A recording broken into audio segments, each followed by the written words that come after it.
My name's Ro. I'm 30 years old.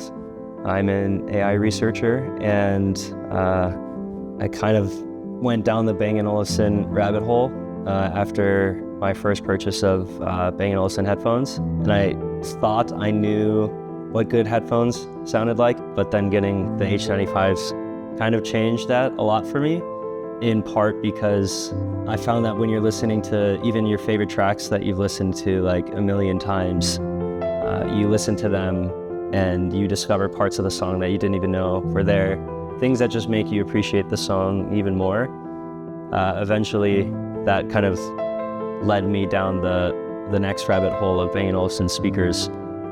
Went to the store, I listened to the different ones, and the 28s were an experience that I've never really had with speakers at higher price points that I've heard in different showrooms.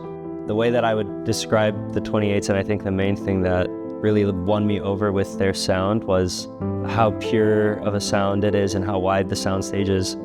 You could literally close your eyes and spin around in the room 10 times and you still can't really pinpoint where the sound is coming from because it's just so like omnipresent. It was a very smooth process for someone that's quite busy like myself. It's very helpful having a team come and just be able to handle everything, especially with speakers like this. Yeah, I can't imagine not having, a technical team come out and do the install for you.